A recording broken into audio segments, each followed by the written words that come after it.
Hey, welcome to Coaching with AD. Well friends, today I am going to talk something very special, and that is all about speed learning or accelerated learning. I'm sure you will agree that there are so many webinars, so many learning content is flowing on your social media, on your WhatsApp, and I'm sure by now you would be a part of some or the other learning programs that are happening in and around you. But the question is how fast you are learning, how effective you are becoming based on the learning that you are absorbing. So today the topic that I'm going to talk about is fast learning or accelerated learning. I'm sure we all have certain beliefs or certain doubts about the way that we should learn fast. They come in our way when we want to open up to learning something new. And there are definitely certain beliefs and certain skills that helps us to learn faster. This is what exactly I'm going to talk today.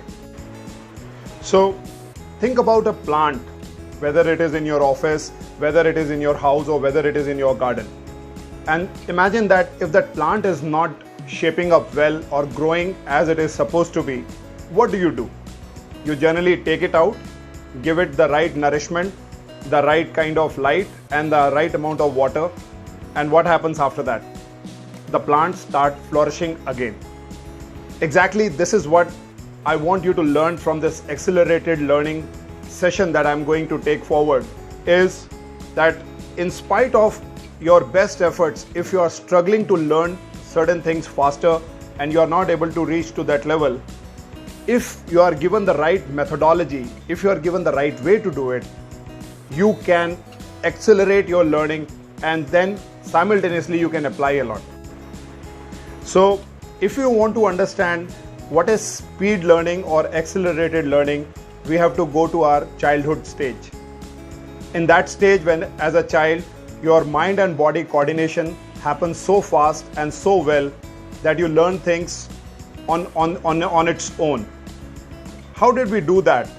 How did all these years this learning was already happening to us? In fact, if you understand, the first 5 years of your age is being programmed in such a way that you learn maximum. And why you learn maximum? Because you are thoroughly engaged in whatever you do. In other words, you don't take effort in learning something.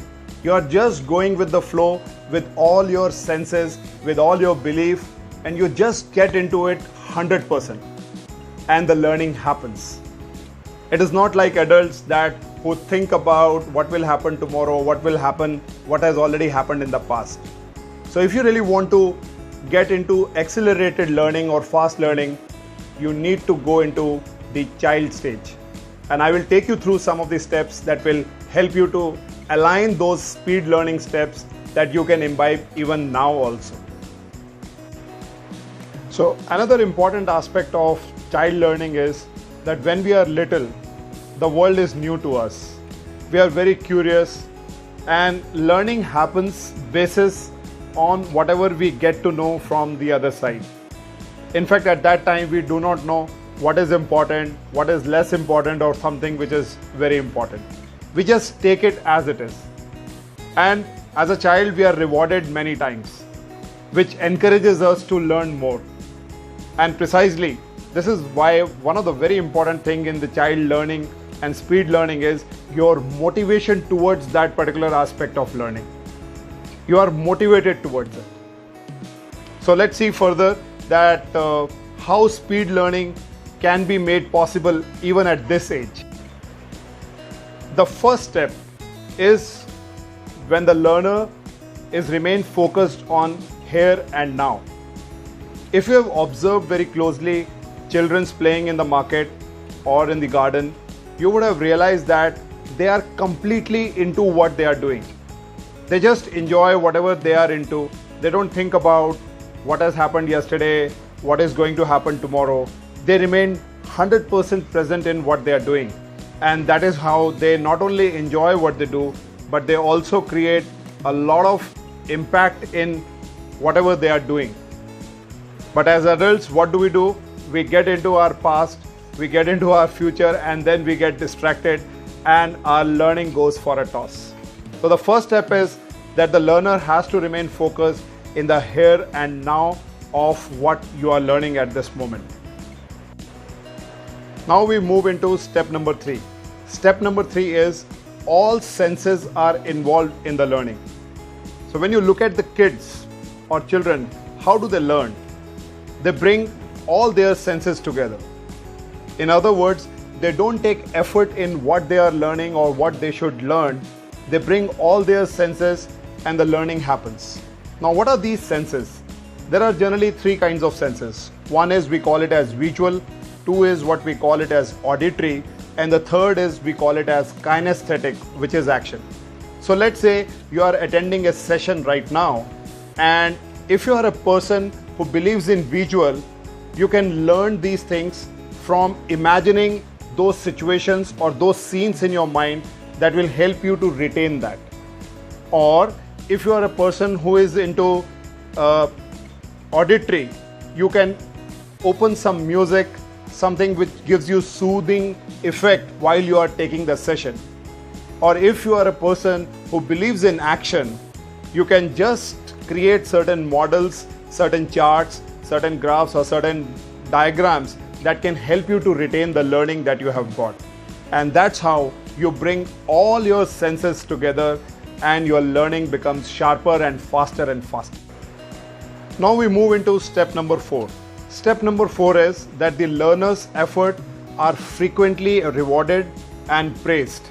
Now, if you look at children, what do you see? That they are rewarded very often in whatever small achievements that they make, and this instills a lot of positive effect and encouragement inside them to do more actions repeatedly. In fact, they are rewarded even for those things which are not related to achievements. Like for example, for crawling, for sitting on a chair, or the first time when a kid even starts to walk, though he may fall many times, but he is rewarded. Similarly, as adults, when we instill these kind of feelings inside us of reward after achieving something or even some improvement that we make, it instills a lot of encouragement and positivity inside us. So whatever goal that you have, you break down into small pieces or small portions and set a time for encouraging yourself once you achieve the first milestone, the second milestone, and so on and so forth. So it's so very important that the learner has to be praised and rewarded all the time. So we come to step number 5, thinking in terms of success and failure. So when you look at very small children, whatever they do, they don't think about success or failure. Even if they do not achieve any success, they don't get disturbed by it. In fact, they don't even think and criticize themselves if something is not achieved. And I'm sure you would have seen that the small children are even rewarded for the efforts that they make even if they are not achieving that success. But if at this stage, at this age, when you are learning something and you are not kind to yourself and you continuously criticize yourself and put you down, it will lower your self-confidence. You will not go into the learning phase while you are disturbing and diluting your self-esteem. So think like children. Don't worry about success or failure. Just go with the flow, and you will be, if you are not successful, you will have a huge learning out of the lesson that you are into. And that is the key purpose of speed learning. Now we come to step number 6, which is the learner's pace himself or herself. So look at the kids. When they are tired or when they are not interested in doing something, they simply come out of it. They either start doing something else or they take rest.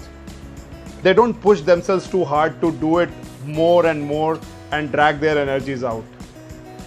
Now, at this stage in our fast learning, what do? Either when we are doing good in particular, we try to push ourselves as maximum as possible without even taking a break. And what happens? Either we lose interest or our effectiveness is lost. Similarly, even if you are doing good, particularly when you are doing good, don't keep moving your goalpost to the next level. And don't push yourself too hard. Just pace yourself. Give give your body the space that it needs, the energy that it wants to store, so that you can come back again with more rigorous focus and learning in the session that you are in. So now we come to the last step, and that is the seventh step, that is processing what has been learned. If you closely look at again these children, they sleep a lot. They take a huge amount of rest. And for a successful and a fast learning process, a good sleep is very necessary. Because when you take a sleep, your unconscious mind processes whatever you have learned, while the rest of the body also get rest to restore the energy. Because learning is a very tiring process. It takes a lot of mental energy and it requires a lot of focus. So if you are not taking adequate amount of rest, if you are not giving your body that adequate amount of sleep, you will not be able to restore, remember, and reproduce the learning that you have got for yourself. And many a times we tend to make a mistake that we try to be more awake and we try to do so many things, and we forget that sleep is so very important. So think about it, that if you want to have that speed learning, you need to have a lot of sleep. An adequate full stretch sleep is one thing that can give your mind the rest that it needs and your body to restore that energy to come back again for further learning and reproducing what you have learned. So now that you have learned the 7 very important steps of fast learning, I'm sure in this competitive era where you are bombarded with plenty of information, plenty of content through webinars, through learning content, you need to pace yourself. You need to give time to yourself to absorb this learning and use these methods from the children that we see around us, that how to pace your learning. And I'm sure it is going to benefit you a lot. I also hope that this session would have given you a lot of insights about fast learning. And if you found that interesting, share it with your friends and imbibe those learnings in your day-to-day work. Thanks for listening to me. Once again, stay tuned to Coaching with AT and subscribe this channel for much more coming your way in the coming days. Thanks for watching.